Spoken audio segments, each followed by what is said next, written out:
Welcome back to the channel. Today I am interviewing somebody that named me as a primary sponsor to EXP. Her name is Inga Draper and she's absolutely crushing it. In her fourth YouTube video ever, she got 25 buyer leads, which turned into 3 immediate buyer clients. And that was her fourth YouTube video ever. She talks about what it was like to move from across the country back to Charlotte, which is where she was from, but she hadn't lived there in 13 years. So she's restarting her agent business there. She also talks about how she joined us as an individual agent. So again, she named me as a primary sponsor into EXP, therefore has access to Shelby and the 5 Pillars crew and all the way up, Ruben Garcia, the productivity coach, for free. And also she wanted still that like local presence. She wanted somebody to help out with her business locally. So she joined a team. So now she has the best of both worlds. She talks about the pros and cons of that. And in the beginning of this episode, we talk about what the transition was like from leaving the brokerage that she was with beforehand to where she was being fed leads. She had like 16 closings with Keller Williams. And so it was a big jump to go from that to the unknown that is EXP Realty, where it's such a big brokerage, 90,000 agents, individual agent, no one's going to feed her leads anymore. So she talks about what her pain points were, what she was scared of, and how ultimately it was the right choice for her. If you have any questions, reach out to either one of us. Her information and my information is going to be on the screen. If you have any questions and want to talk about what it looks like to switch brokerages and join us because this episode inspires you, book a call with the link below. You and I will meet. It's going to be private, confidential. We're going to talk about your goals and if we can help you get there. Because as Inga states in her own words, this community is for a very specific type of agent. Enjoy. Inga, thank you so much for jumping on the Allie the Agent podcast. The first question, dude, you are crushing it on YouTube, which we're going to talk about, but I want to back it up a little bit. And first, I want to ask you, why did you get into real estate? Oh, okay. Wow. We just started with a loaded question. Thanks. I know. No. So I got into real estate probably as most do. You're like, I'm going to be a real estate investor. I just thought, hey, it would be really fun if I had the ability to, for just really was real estate investing. I wasn't even about like buying my own houses. I was thinking about working with agents and just really owning a bunch of properties and kind of going that route. I fell down like the Rob builds. I fell down all of like the YouTube gurus at the time where they're just like Airbnbs and all of that stuff. So I actually was like Airbnb my, in an apartment for a while. And then I was doing other people's Airbnbs. And then eventually I moved on to my own Airbnbs. And after just kind of like getting deep into that, I was like, what would be really fun? What if I just bought the houses myself instead of having to pay commissions to other people? And I just wanted to know more about it. And I'm like, oh, it'd be cool. I could help my friends and family. And then, I don't know, I got the taste of my first sale and I decided to, I'm a slightly competitive person. So I joined a really competitive team at first when I started because it just sounded exciting. And then I had my first sale really fast, like into like my first week of real estate. I had my first sale and helped somebody buy a house. And it was crazy. I was like, oh, real estate's easy. I'm really good at this. But after that, I was kind of hooked. And then it just became really fun to take people to help them, do one of the biggest purchases of their life or, for the first time. And it was really fun and I really liked it. And I did actually feel like, whoa, actually I'm kind of good at this. And so that was kind of it. Once I jumped in and decided to like really just do it, that was it. I just kind of decided to go. Yeah. I could tell that that's your nature. You go. You are like a bull, man. You go. I freaking love it. So you've been with our community at EXP for 8 months, something like that, maybe 9. Where were you right before? Because you also transitioned, you moved across the country. So Can you talk a little bit about that? Yes. The timing there. So there's a couple. It's twofold. So I was living in California for the past, it was 13 years. So now I've actually been back in Charlotte or back in North Carolina for a couple of years. It was a little bit on and off during, I really decided, well, I didn't decide, the world decided for me. But during the pandemic, I decided to come back to North Carolina and sort of ride it out with my family here. And then, I don't know, as I was here, and this is when I started looking for properties and I really got really excited about just I don't know. When you grow up, you're kind of like, oh, wow, my hometown sucks. And then as you get older, you're like, oh, I guess my hometown's not that bad. Yup. And, nobody ever really complains about getting to spend more time with their family as everybody gets older. You just kind of like, well, I'm not gonna be like, oh my God, I hate that I spent so much time with them. So even I was coming to terms with my own mortality. So I was like, maybe this wouldn't be the worst. And just the cost of living. You looked at the prices in the grocery store, the rents, etc.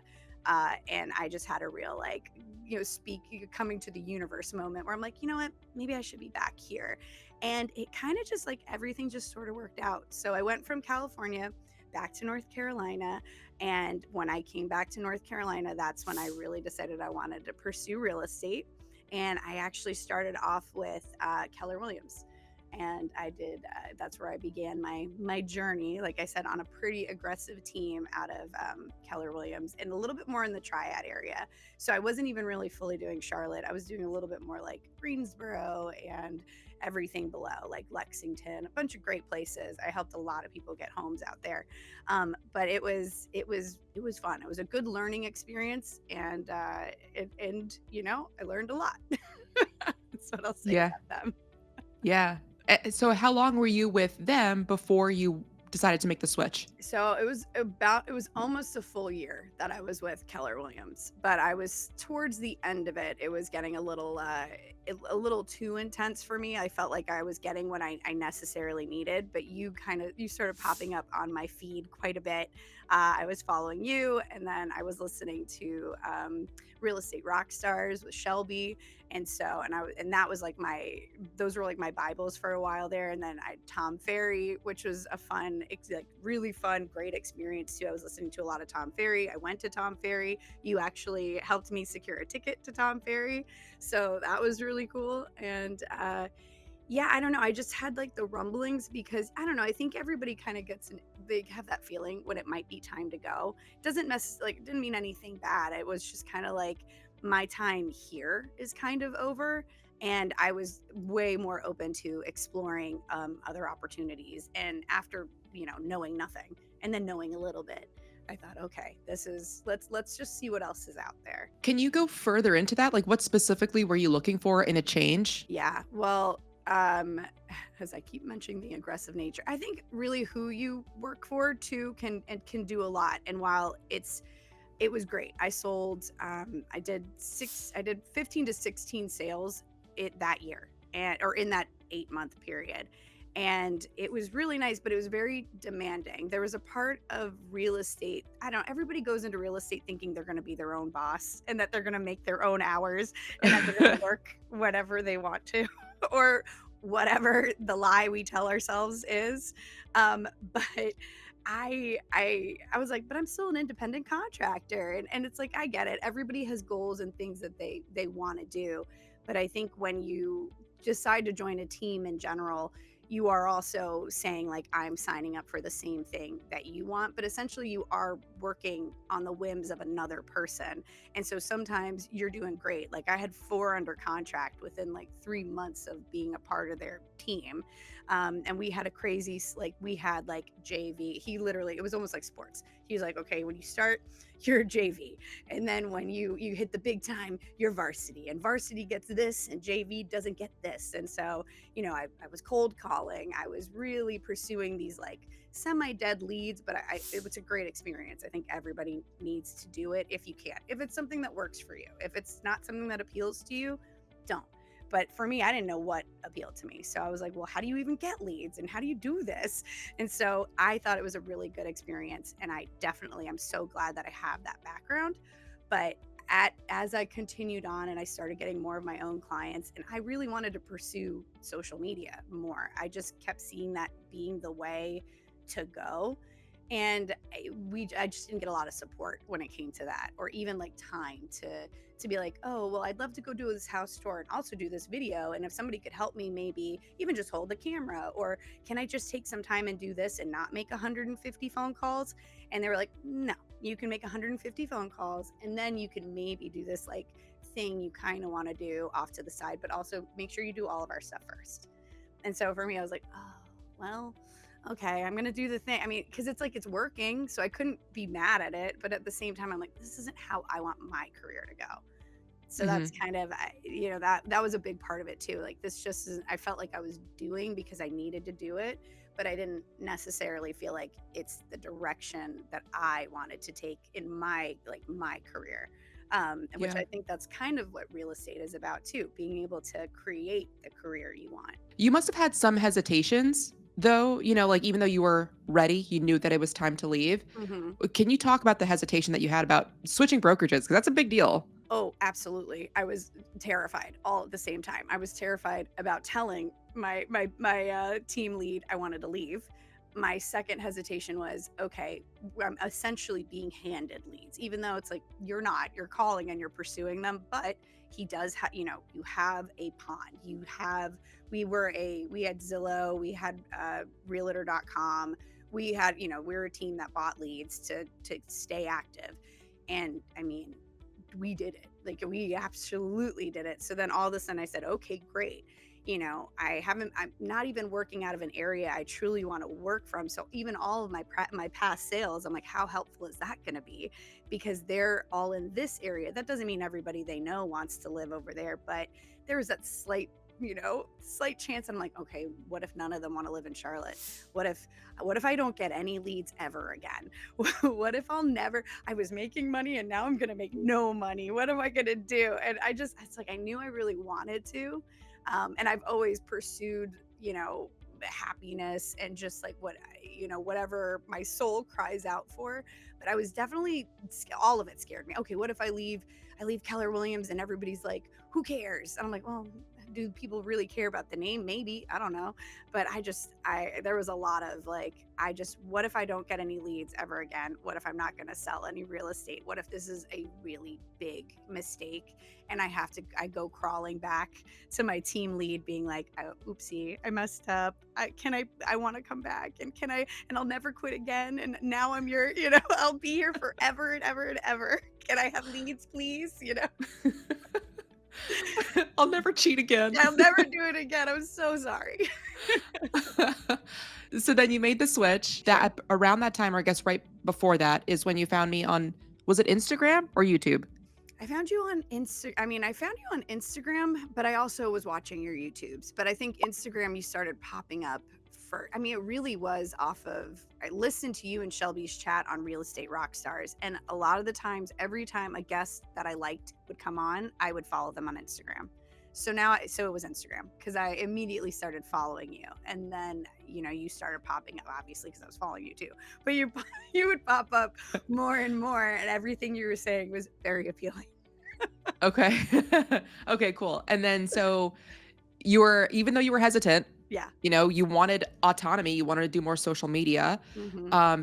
then you made the switch. What was the beginning of, that switch like onboarding, if you remember way back 9 months ago? Well, so the funniest part was I had gone to Tom Ferry and I was very like, the crazy part was my team lead was actually angry that I went to Tom Ferry. He goes, "You're not going to learn anything there that I can't teach you," which I thought was insane. I'm like, these are like the leaders of the real estate industry, and you're going to tell me that I'm not going to learn anything new. I mean, and they were even at that moment in time, I feel like we were talking about AI a little bit. We were delving into social media. It was, next level. It was amazing. But I always like education too. And my team did not prioritize that. I need to know as much as I possibly can about everything. But you randomly, so that had already set me off because he was like, that was dumb." I was like, okay, sure, that was super dumb. But you just happened to follow up like 2 weeks or 3 weeks after the Tom Ferry, and you randomly asked, "How's it going?" And I swear that was a little floodgate. Like when you asked, "How is it going?" And I was like, "It's terrible." No, I think I basically said something like, "My team is a nightmare." Or, I kind of like you, it was great. You just gave me a little bit of room to kind of vent how I was feeling and sort of express like what was going on. And you pretty much were like, "Well, hey, oh my gosh, that's terrible. How about we jump on a call? Like, let's at least talk. Let's explore some options, even if it's not EXP. why don't we just get you out of this situation? I think you knew I needed a soundboard, and I needed some form of something, because I was kind of stuck in this little like, what do I do? I want to leave, but then I have to either go interview or I have to do this. And I'm like, oh gosh, it just all felt a little overwhelming. And then having you come in and just even say like, what's up, was enough for me to be like, oh, okay. And then even you're like, even if it's not EXP, here are your options. This is what you need to do. These are some questions you should ask. And that was so incredibly helpful. And also a great, not no hard sell by any means, just kind of like, look, this is what I would do if I was you. Pick whoever you want, go do whatever you want, but obviously leave, because you do need to do that. And that was incredibly like freeing and helpful and motivating all at the same time. So it was pretty much that. We pretty much had our talk, and I think I was like, okay, EXP. Sold. Yeah, no, I hate hard sells. I will never do that, because I hate when everyone hates being sold. Yes. So that's something that I will never do. Yeah. So then you made the hard decision. You switched. You went from being handed leads or handed a pond, to now it is you eat what you have killed. Yep. Let's talk about that, because you are doing so well with your YouTube. But let's talk about like how once you started having more autonomy over your business, I want to do social media. What did you start doing there? Okay, so immediately I went on vacation. No, I'm kidding. I mean, that's when the clients come. Every time. I was like, honestly, I went on a vacation.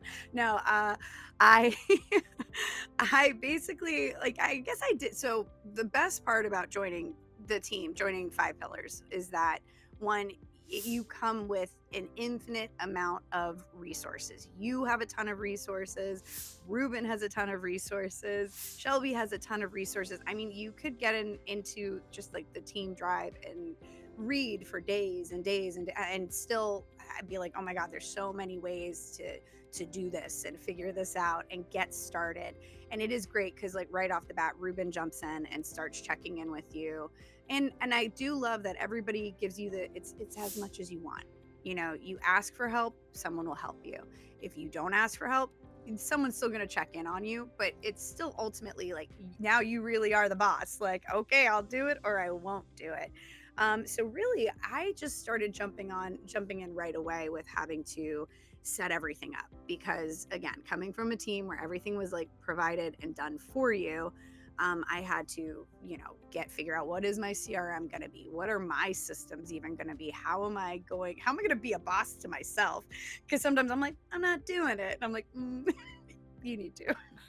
Like over here with split personalities, trying to figure out like how to make myself do my own things. I'm like, what's wrong with me? But it was really good. So it was a lot of just like, the first setting things up was sort of what I spent the majority of my time doing. And the crazy part was I had a client who liked me so much. This man probably had no idea what was going on. He came with me from Keller Williams over to EXP. At one point, my old firm was like, oh, she doesn't work here anymore, so she's not your agent. And I'm like, I am your agent. So I was also still trying to close a sale that was incredibly difficult, because now I'm bouncing between the two and trying to deal with all of that. But I mean, otherwise it was really just getting started, figuring out what my lead flow was going to be, and also figuring out what does my workflow look like, and who am I using, and how do I hold myself accountable, and how do I actually like figure out this getting clients thing. But I also felt like I did it at my own pace, which is good. I had the luxury of being able to not have to rush into finding clients. I was able to kind of figure out like, okay, I want to do social media. If that's what I'm going to do, then I don't need to prioritize trying to buy leads, because that's so expensive and insane. I thought about it and had many phone calls because I panicked. I was like, oh my God, I need a lead right now. I'm falling behind.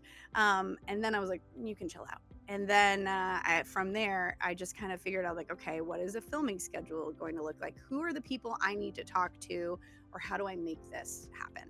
And so that's just kind of what my first beginning before I really was able to dive into social media and figure that kind of out what I needed to do. And then fast forward to your fourth YouTube video ever on your Charlotte channel.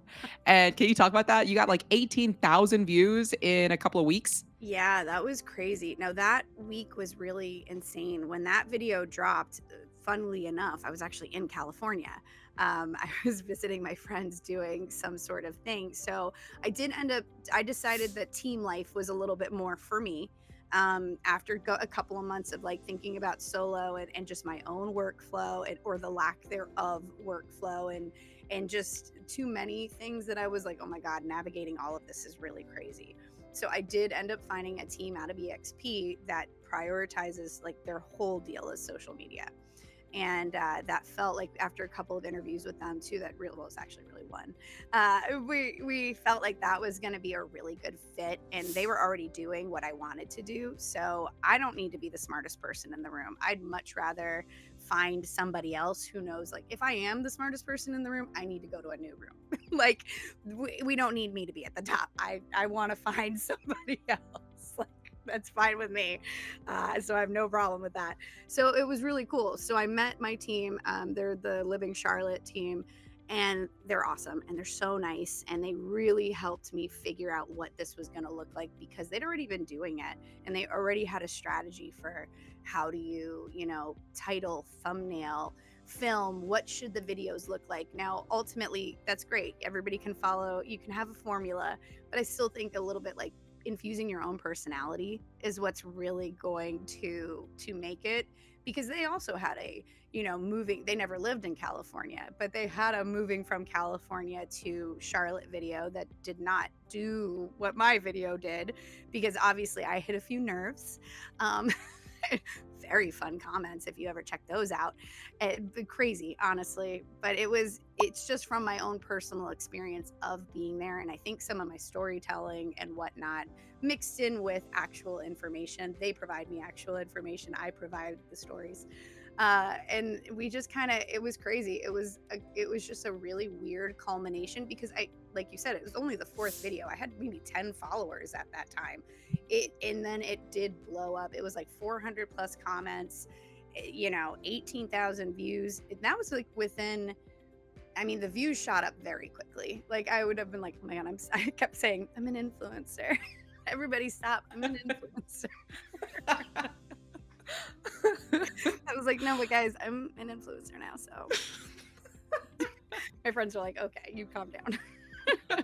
But it was crazy. It just kind of really worked out. And I think if you know it and you feel like it's a topic you can talk strongly about, and people love some form of controversy. You say you hate one place, you love the other place, and then you talk about the reasons why. Even though it's your own personal experience, people will chime in and their curiosity takes over. So it was crazy. It was really nice.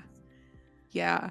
And let's talk about, so the 18,000 views in like a couple of weeks, like 3 weeks or whatever. Mm-hmm. How many buyer leads did that turn into? So the crazy part was I had at least 25 people reach out from that video alone. And then actual buyer leads, I had 3 real human beings book a call with me, which I was like, oh my God, I did no work. That was amazing.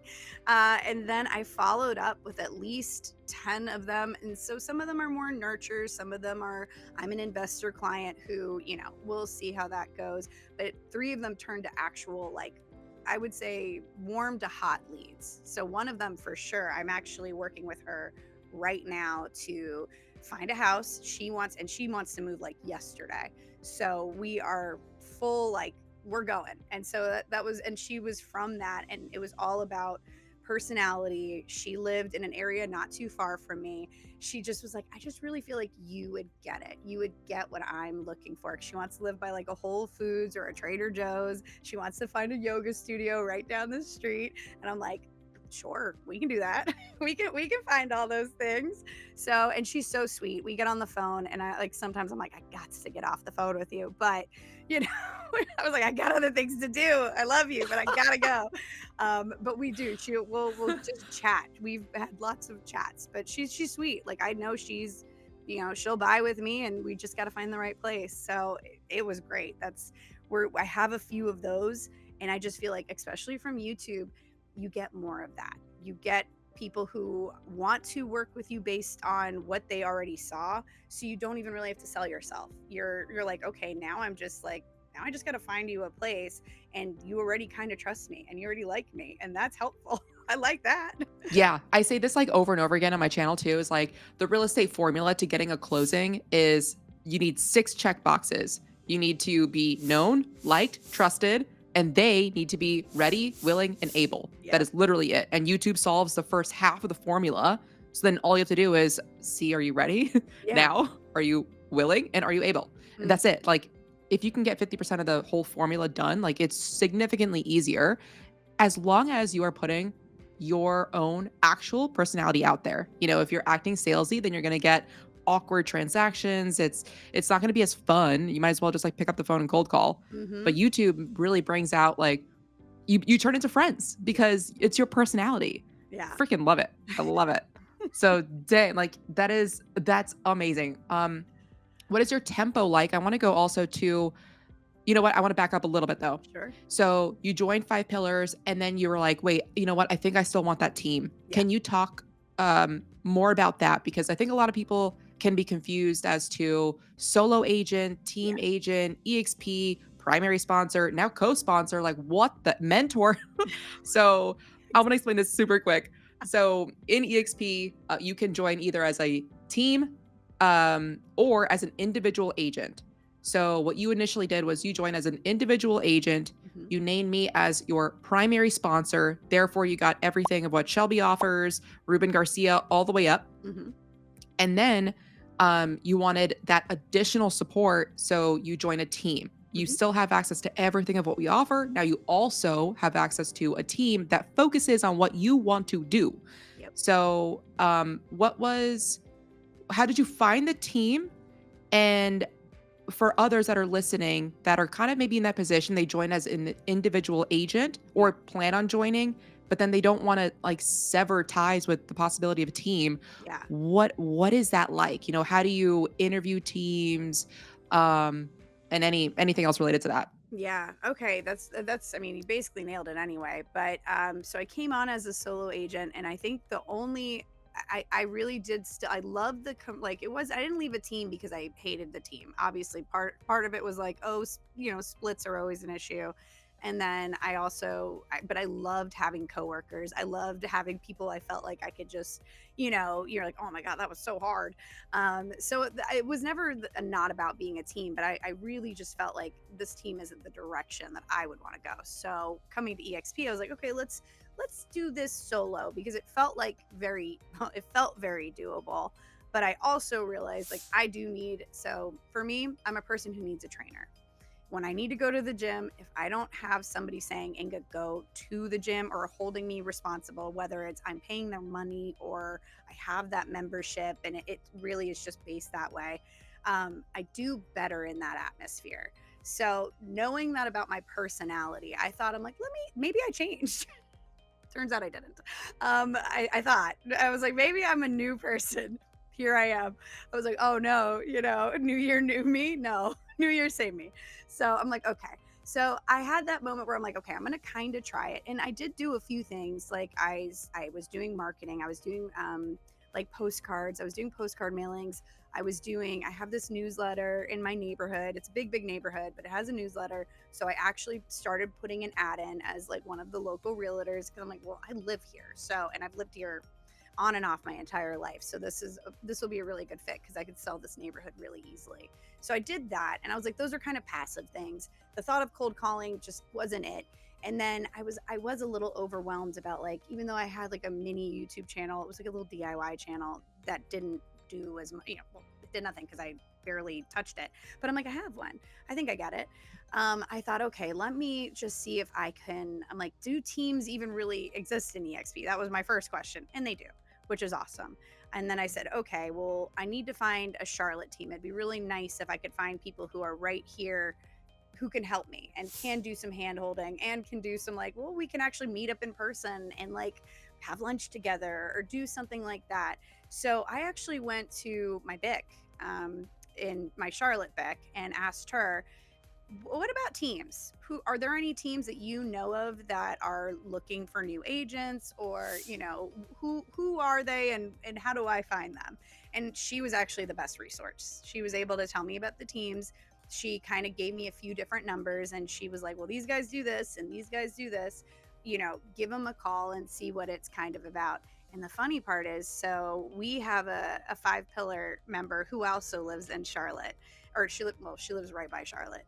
But me and her had been chatting. She's a brand new agent. I was like, oh my God, you're a brand new baby agent.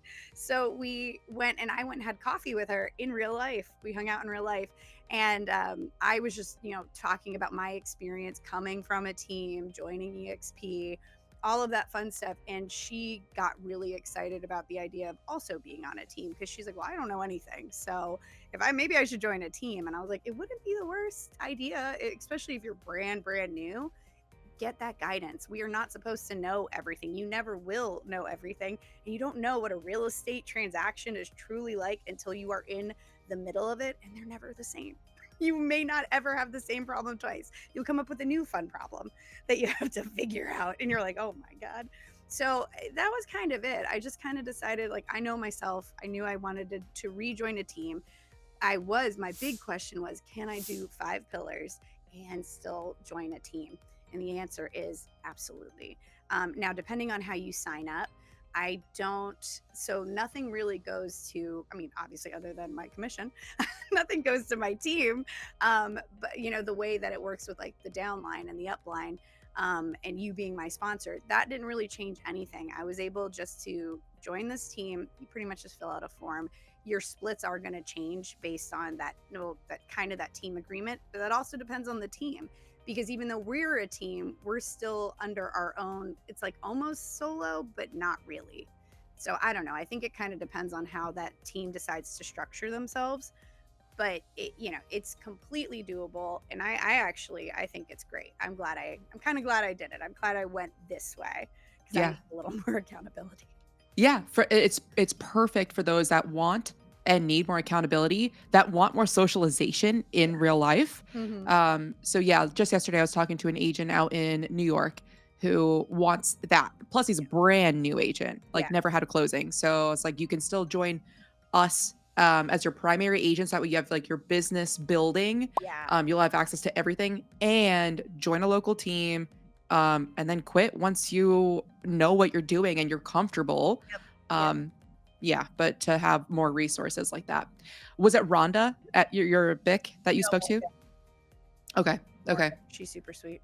But Okay, cool. She's very helpful. Like you can jump. I don't know anybody else's experience, but I can jump on, it's Slack now, but formerly Workplace. I could jump on Workplace, text her the most random question, or ask her something, and she really got back to me maybe faster than my own team lead in office. So people get worried about not necessarily having direct access to somebody, but I think through the internet you almost actually have more.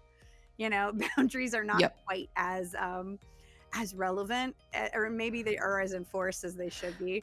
But I've been able to reach out to Morgan pretty much any moment in time, and if not her, she can direct me to somebody else who can get back to me really quickly for any sort of like real estate question. But she's super nice. They host meetups every like month or so, where they try to get everybody to go to a coffee shop or whatever and actually meet, which I think is really fun. That's actually a really fun little bonus. I don't know if anybody does it, but they do it, and that's cool. Yeah, I personally love the North Carolina broker team. I think they're like one of my favorites. Oh, that's awesome. Yeah, they're really good. I met Rhonda in person, EXPCon a couple of years ago. It's like, who is this person? I love her. She was so funny. But yeah, like no matter what state you're in, EXP brokers, that's why they have a whole broker team. There's like 9, 10, 11 people sometimes per state. So someone will get your question answered. Yeah. So with, you also mentioned comments. Yeah. So in that one video, like, you thought it was kind of, or you said it was kind of controversial. I didn't think it was, but also maybe I just, yeah. Like I thought you said it like very neutrally. You weren't like, California sucks, this is why I'm moving to North Carolina. Yeah.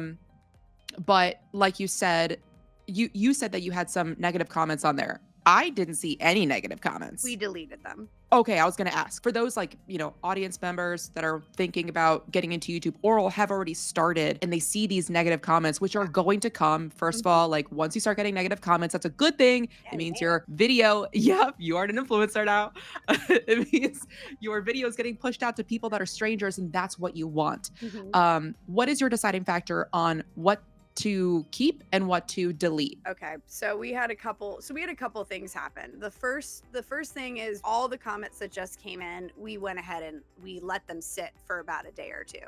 So we didn't actually, because this was my first like big video with comments going like happening and people being actively involved. My question was, I'm like, if I get rid of comments I don't like, is that going to affect the algorithm at all, or is it going to change it?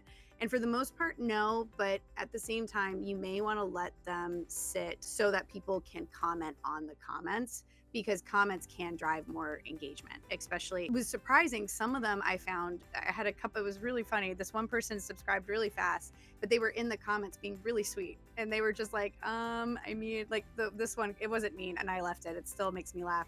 But this guy was like, this changed my life. How was the comment? And I'm thinking in my head, I'm like, you clicked on it, bro. Like, what do you, you saw the title. What YouTube video changes your life?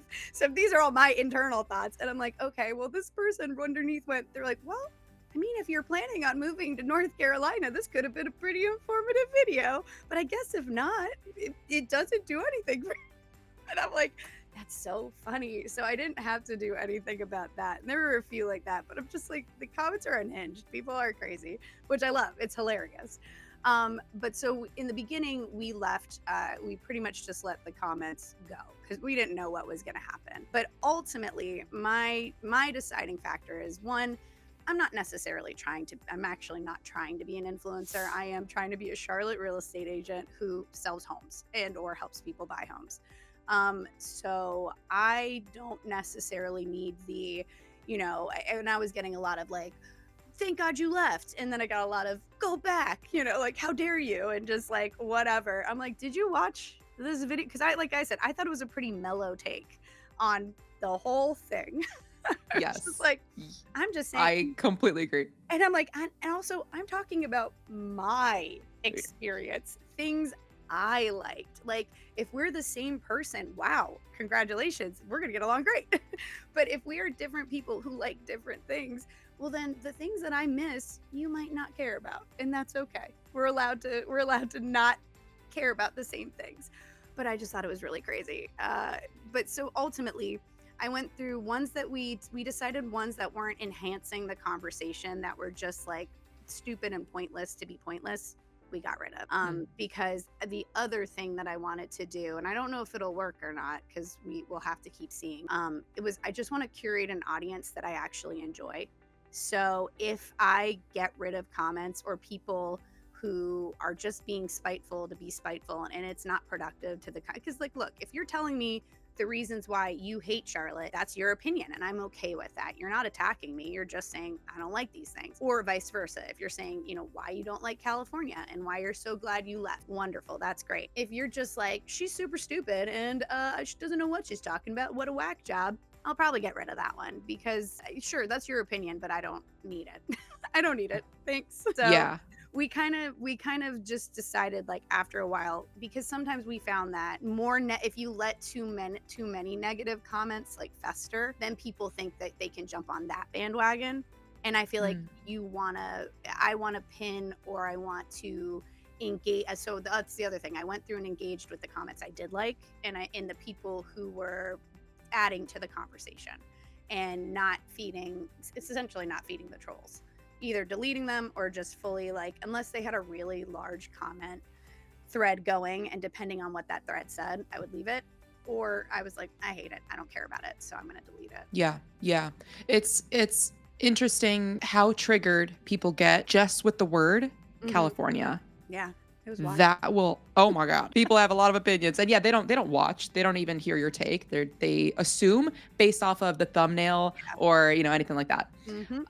So can you talk about your process of making the videos? Because your scripts are perfect. Like, you can tell that you spend a lot of time on the scripts and the editing process, because that I feel like a lot of agents struggle with when they want to get into YouTube. They're like, make the video, maybe they already have the script, and then they go to record it and they're like, oh my God, wait, now I have to learn how to edit or pay someone. And a lot of people are scared of just paying an editor, even though that could give you 25 buyer leads. It's true. It 100% is true.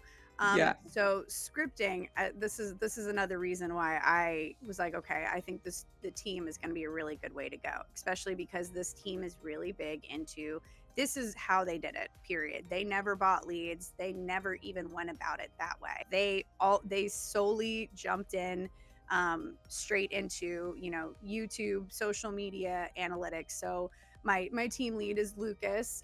Shout out Lucas. He is really analytical. He used to be an engineer, so he like loves that stuff. Numbers put me to sleep. I mean, except for the ones I like, but but like analytical numbers kind of make me go, okay.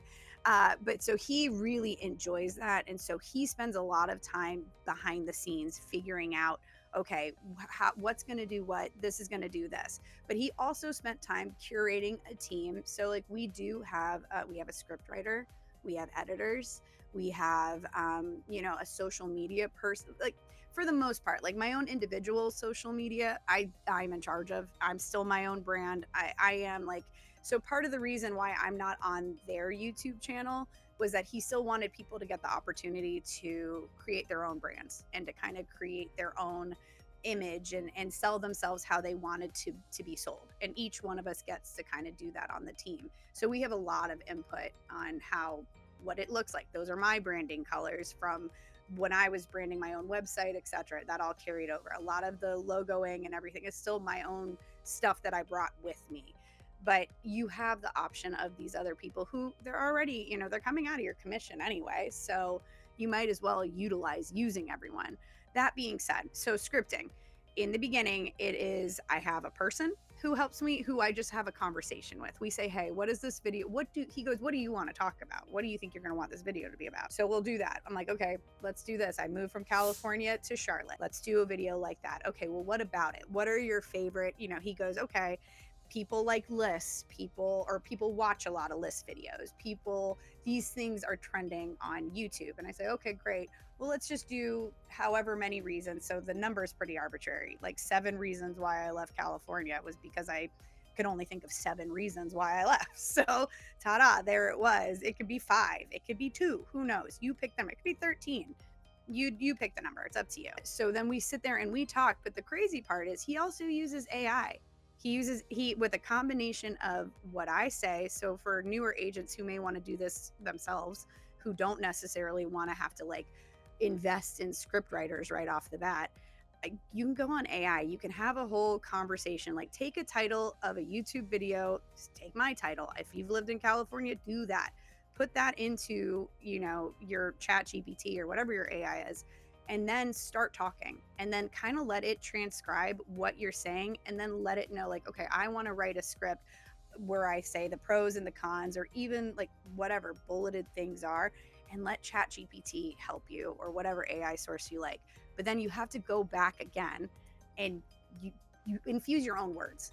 Like if you get caught, like for some reason my AI it goes really Gen Z, and it really is, I had to tell it to stop using the word vibe because all of a sudden every 3 minutes I was like, but like the vibe, guys. And I'm like, look, I said it once or twice. Do I say it that much? Like it was like letting It's me the know. California. Yeah, I was like, do I say it that much? And they were just weird words, and I'm like, I would never say that like that. So it really just use it as a guideline to like give you the outline and tell it to act like an SEO expert or whatever. I always think those keywords really help too. Asking it to be the top of, SEO marketing and expert, and for YouTube analytics, give me the best like whatever script. And then if you like that, do that. Figure out what that looks like. And because he uses a combination of it too. And then I ultimately still like, I'll get the script and I still change it to sound like me and to like make it make sense for myself in the delivery of the script. Yeah. And editing, is go ahead. The split for the team 50-50? Yeah, it is. Okay. There is room for negotiation and change. And do they allow team members from outside of North Carolina? You know, so currently, I think that would be a way we would be going, in a direction we're moving in. Right now, we're still like, it's still pretty tight and we're like figuring it out because now even I came on. And that's the other reason why like the 50-50 doesn't actually bother me at all because I feel like I'm curating this team. I feel like my voice really, really matters. And you know, there have been some things that I'm putting a lot of input in. And so then when I have either Lucas or Andrew jump on to help me do something, I make them help me work deals a lot more though. Because I'm like, this is a 50-50, baby. Like, let's go. We're partners now. And if it feels like a partnership, then it doesn't feel, you know, it's not a negative thing. It's when it doesn't feel like a partnership and you're like, oh, well, here's my money, I guess. But editing is expensive. It can be expensive. You can find cheap alternatives. And I think that there's Fiverr, there's a couple of other Upworks possibly, where you can find people. The hard part is, do I like the editing style? Is this the direction I want to go? But I think if you're just trying to try it out, you could do minimal cuts, minimal edits. I think the biggest part with YouTube when you're first starting really is just consistency. You got it. Just if you're going to put up a video every week, then put it up every week, same day, same time, and just let the algorithm know that like, oh, I post. Like I am a person who posts. And then you never know if your topic is the right topic. It might just fall into the algorithm in a weird way and you end up with, you know, 18,000 people and you're like, oh, I guess I'm On your doing this now. 4th video. Like, dude, that is made 25 buyer client leads. You've been with us for 9 months. Mhm. What is your goal for the next 9 months or next year? I want to know what your goals are. I love it. So I had to revamp them a little bit because there was a lot of time off and figuring things out, but it's still back to basics. I want to be an icon agent. That's something I'm striving towards. It probably not this year because my anniversary is coming up too soon, but I think for sure next year I'll definitely hit it. In the thing I also love about my team, we have these conversations a lot. The goal is 300K in commission for me. So that's what we're looking to make next year. And girl, say it with your chest. Yeah, you said it kind of, I had 300K. Say it again. I'm going to make. Lucas is like, I see 500 in your future. I'm like, oh, hell yeah. Oh, okay. Yeah. No, 300 for sure. I don't even think that's a fake number. I think that's a very real number that can happen, especially utilizing YouTube. And I mean, I'm going to be an influencer. No. You already are, baby. I'm a really good influencer. Okay? Everybody, I'm an influencer. Right? Yeah, no, those are my two big ones. And just to consistently, sell homes, but have a work-life balance. I love traveling. So if I can get to a point where I can also go on another like out of the country trip, that's always on my bucket list to just be like, and we're going to go to Japan again. Or, well, I got to go somewhere else, but I'll go somewhere. No, you don't. You can just go back to Japan over and over again. Shit. That's awesome. Okay. So making Icon Agent, for those that don't know that aren't EXP, they're like, what's Icon? Yeah. Icon is when you cap. So AKA the brokerage makes $16,000. And then after that, you close around 20 homes. For Tucson numbers, because that's the only one that I know, it's selling about 28 homes a year with like the median price point of $349 for a 3-bed, 2-bath home. I don't think Charlotte is too far off from that. 3-bed, 2-bath, 350,000. We're actually around 400 right now. Yeah. I know. Oh my. Okay, you could be like. So then you could probably be doing it in 25 homes. Of course, something may happen. Blah blah blah. I found that in my YouTube channel. Typically, just like in starting out with lead gen in general, you end up getting like some renters first, and then some like first-time home buyers that like don't yet qualify, like maybe younger buyers, and then it starts working up. Just similar to like open houses too. Like if you do an open house of an $800,000 home, typically you end up closing, if you get a client out of it, you end up closing like, you can shave like 25% off of the price of the open house that you did. That's kind of the clients that you're going to get from that. So random stats that I know for no reason. I don't even do open houses anymore. So I want to, one of the second to last question is, what type of agent would you recommend makes the switch to join us to name you as a primary sponsor? Because if they name you as a primary sponsor at EXP, they get access to all of your knowledge and everything of what I offer, the real estate Bible, 200K GCI Playbook, all the checklists for everything, canned emails, automations, everything of what Shelby offers. she's like a script genius. Even more checklist has also an investor, had owned 74 rental properties at one point.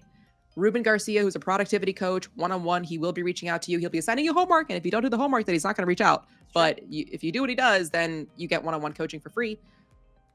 Who do you recommend would be like an ideal agent that would succeed Yes. with our community? Because not everybody succeeds. It takes a specific agent. Yeah. So who do you think that is? I definitely think it is somebody, first of all, it's somebody who is ready for a change. Maybe you're coming from another brokerage, like a bigger brokerage, and you are ready to possibly be a little bit more independent or team based. Because 5 pillars, even though we don't necessarily like, we're not taking splits from each other, but it still does feel like a team because as active, if you are curious and you are willing to learn and do the work, I think 5 pillars is an amazing place for you because people are out there willing to help you.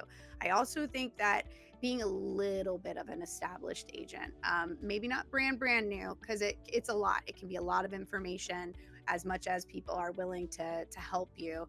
Is sometimes you need that like personal guidance in your hometown or for your market because it can be very tough if you don't necessarily have that.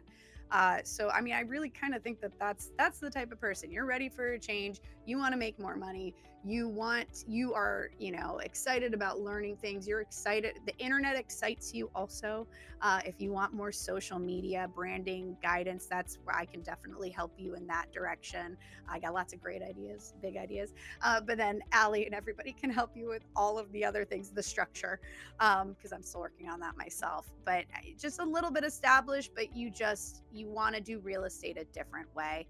And you want to maybe even create your own portfolio. I think our team is amazing for that because it's so full of investors and people who are running rentals. Like again, if you do love short-term rentals, I'm also your go-to gal. I call myself your Airbnb bestie. I'm also your real estate bestie.